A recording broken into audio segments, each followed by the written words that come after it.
নবাব চিনা দরকার ছিল, যাকে চিনলেন না তাকে।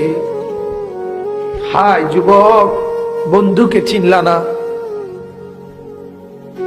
দুশ্মনকেই বন্ধু বানাইলা, দুশ্মনকেই বন্ধু বানাইলা। আপন বন্ধু যিনি তাকে চিনলা না, দুশ্মনকেই গ্রহণ করলা। চেহারায়, সুরতে, চলনে বলনে, আচারে উচ্চারণে বেঈমান যেভাবে সাজায় দেয়, তুমি তাকেই গ্রহণ করলা যে তোমার বন্ধু। কি কথা একটা নবী কেমনে বললেন! আরে আরো শুনেন মিয়া, হাদিসে আছে আল্লাহ তাআলা জিবরাইল ফেরেশতাদেরকে পাঠাবেন, আমার বন্ধুকে কবর থেকে প্রথম হাসরের ময়দানের জন্য তোলো। তখন জিবরাইল আলাইহিস সালাম, মিকাইল, ইসরাফিল, আজরাইল, 4 ফেরেশতা মদিনার রওজায় নবীর কবরের সামনে আসবে। আর ফেরেশতারা একজন আরেকজনকে বলবে, তুমি ডাকো নবীকে। সবাই বলবে না। শেষ পর্যন্ত বলবে, জিবরাইল তোমার সাথে নবীর মহব্বত বেশি, তুমি বেশি আসছিলা গেছিলা দুনিয়াতে, তুমি ডাক দাও, আমরা সাহসে কুলায় না। জিবরাইল তখন ডাক দিবে, ইয়া রাসূলুল্লাহ আপনি উঠেন, হাসরের ময়দানের জন্য আপনি দাঁড়ান। আল্লাহর কসম বাপ কসম, হাদিস আছে নবীজি সাল্লাল্লাহু আলাইহি সাল্লাম বলেন, আমার উম্মত আমি নবী তখন এই কবর থেকে উঠেই কপালের বালু মুছতে মুছতে আল্লাহর নবী বলবেন, জিবরাইল আমার উম্মত কোথায়? আমাকে নেওয়ার জন্য আসে নাই নাকি তারা জাহান্নামে চলে গেছে? জিবরাইল তখন চোখের পানি ফেলে বলবেন, না ইয়া রাসূলুল্লাহ, এখনো কেউ কবর থেকে উঠে নাই, কাউকে আল্লাহ এখনো উঠায় নাই, আপনি উঠলে এরপরে সবাই উঠবে। হ্যাঁ, এটা বড় বিষয়।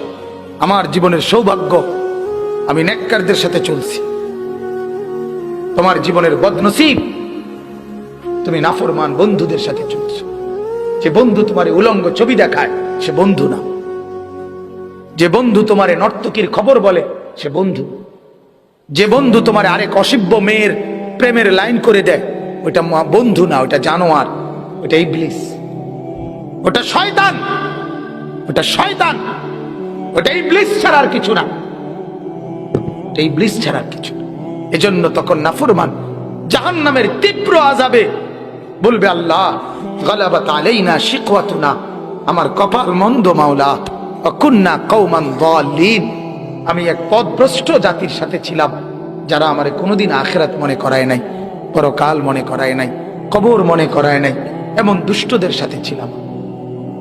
তার এরপরে বলবে, রব্বানা আখরিজনা, আল্লাহ আমাকে এখান থেকে বাইর করেন, আমি আর পারছি না মাওলা, আমি আর আযাব সহ্য করতে পারছি না, আল্লাহ আমাকে একটু উদ্ধার করেন।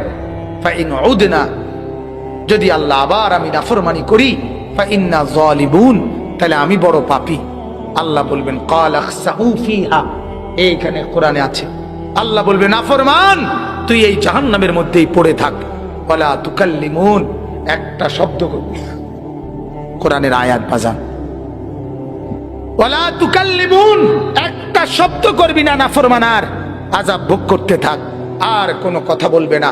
তাফসীরের মধ্যে আছে, আমরা নিজে পড়ছি, যখন আল্লাহ বলে ফেলবে কোন জাহান্নামীকে তুই আর কথা বলবি না, তখন আর ওই নাফরমানের জবান দিয়ে জাহান্নামে আর কোনো শব্দ বের হবে।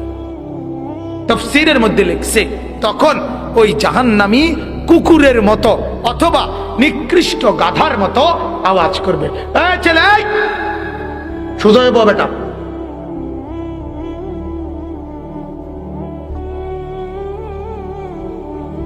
কারে বলি শোনো না?